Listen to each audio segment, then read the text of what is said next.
mommy and daddy,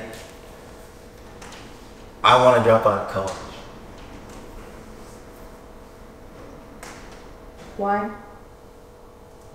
This semester, I've been working the hardest I've ever had with.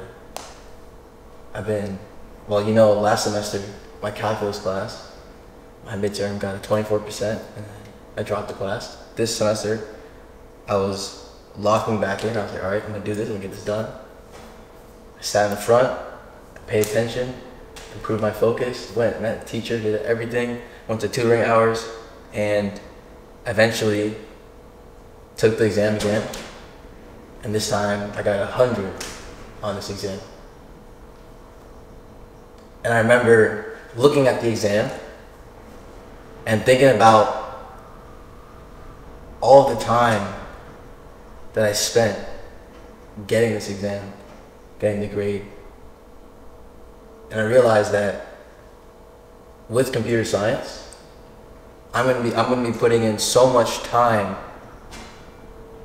into it over the next few years, into something that what I'm planning for is to never use it again. Because throughout this whole semester, as I've been going to classes 3 hours a day and then doing 2 hours of homework, as I've been doing that 5 hours a day in school, at the same time, I've been waking up at 6 a.m. every day, and I've been recording videos for my YouTube channel 2 hours every day.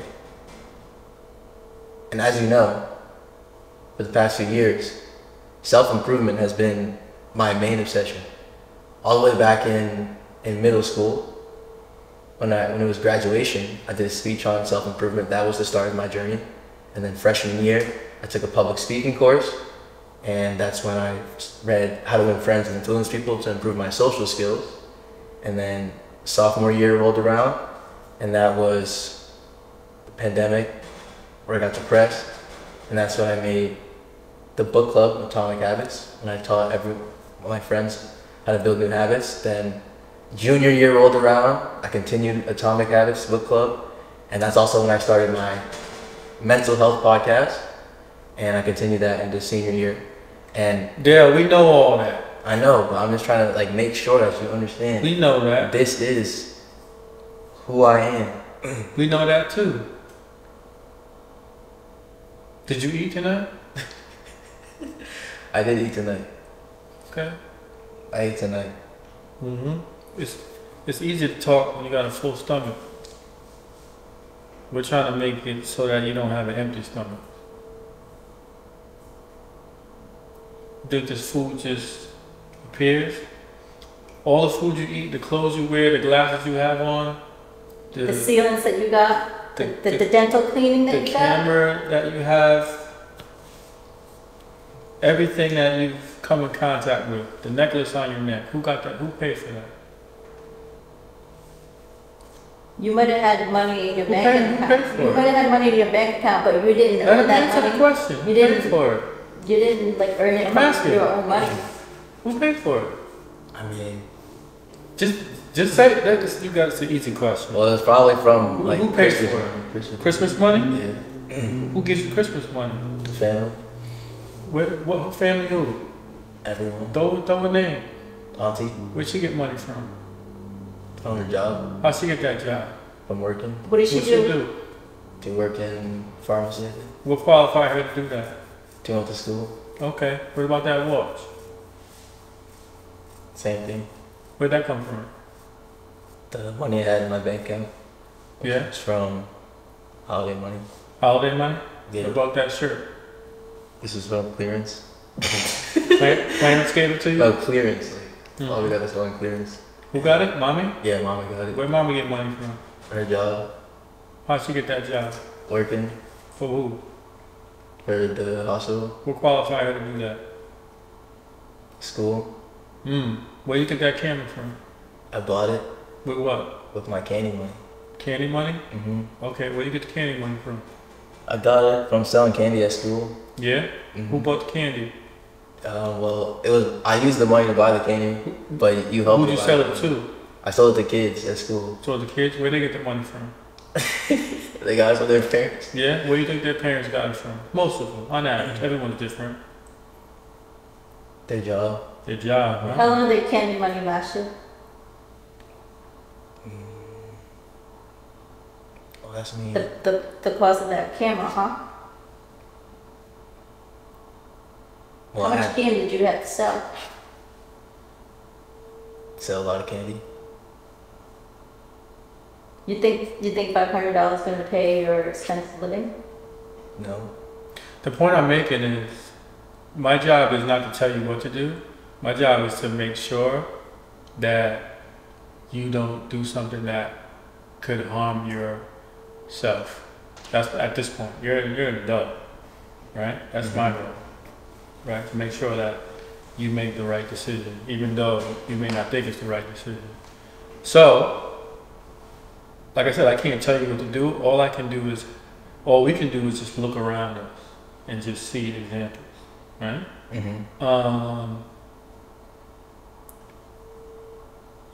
So far, everything you have come in contact with, all your support came from people that made sacrifices, right? So you haven't sacrificed anything, so it seems easy to you because you just had it. But you got to ask yourself where it came from. How many people that do YouTube contributed anything to your life, your whole support system? How many? 0. 0? Very interesting. Very interesting. So it doesn't mean that that's not something you can pursue. It doesn't mean that self-improvement is not something you can pursue. But the point is, you have an opportunity, and you're in a country where services and skilled services are the backbone of gaining finances, working your way into the financial system. It's really just a game. It's just a game. And you have an opportunity to enter that game and start playing.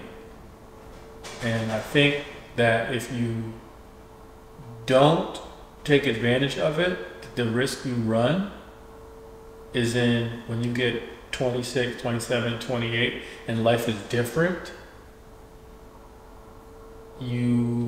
there's a high likelihood that you will find yourself back at the spot you are right now. I mean, you think you're just like Justin Bieber said, you're a young blood, and you think that there's always tomorrow. Never mind. Just go with Bieber.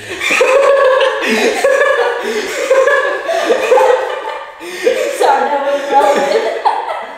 But what I'm saying is that you're not really thinking about like the future. Yes, you are thinking about the future, but how are you gonna secure your future? I just don't think you're. I don't know. I get it. I might be. There's a high probability I'm totally wrong too, because I come from a different generation. You know, I was raised by a baby boomer. But check this out though. Someone who came on the tail end of check this out. Jim Crow. So we definitely had. Okay, so your situation is a little different, but my situation, I come from I'm an immigrant.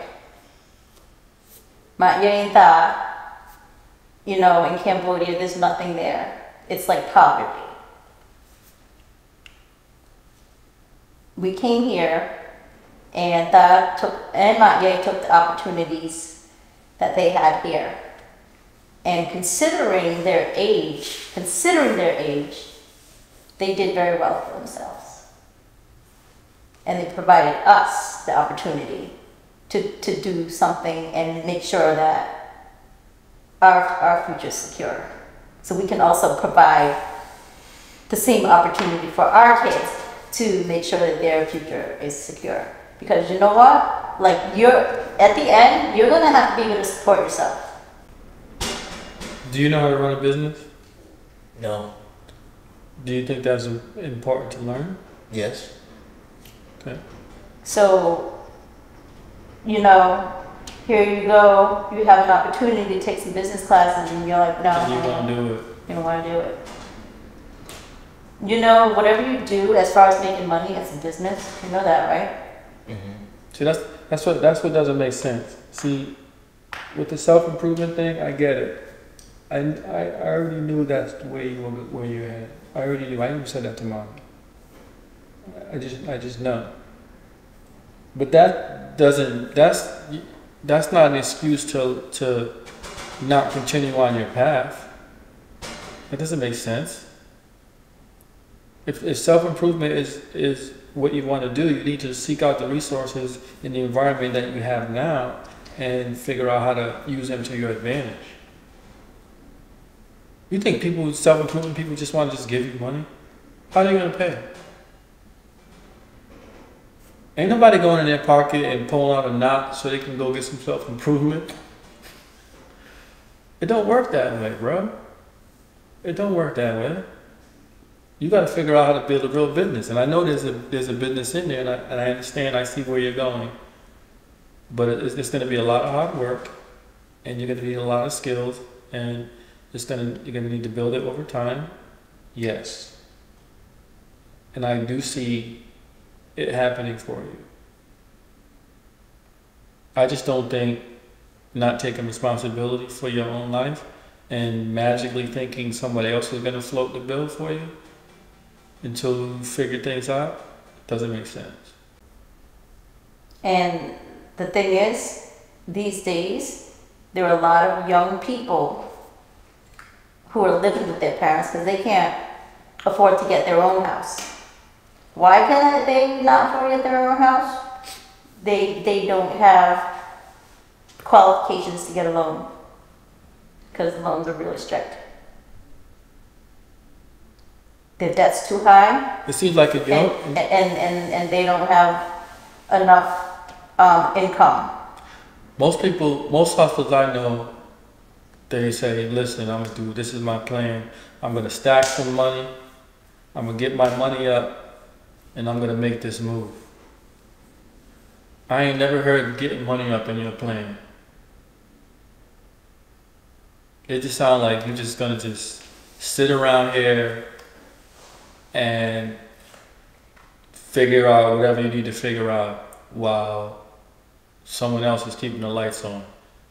Someone else who's working a job which you loathe and think is wasteful, but that job is taking care of you and everything you have.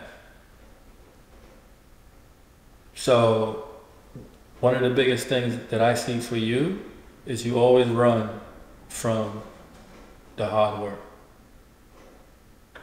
You always run. When the going gets tough, where's Dale? When it's time to rake the leaves, where's Dale? He can't slap because he knows I'm just right. When it's cold outside and everybody else is out there doing the work, where's Dale? Yeah. When you need a pep talk, oh, there's Dale. But when it's time to put the pedal to the metal, put the feet on the pavement, put the boots on the ground and do the work, roll up the sleeves, that's where you need to show up. And at some point, you can't run because it's just going to be just you.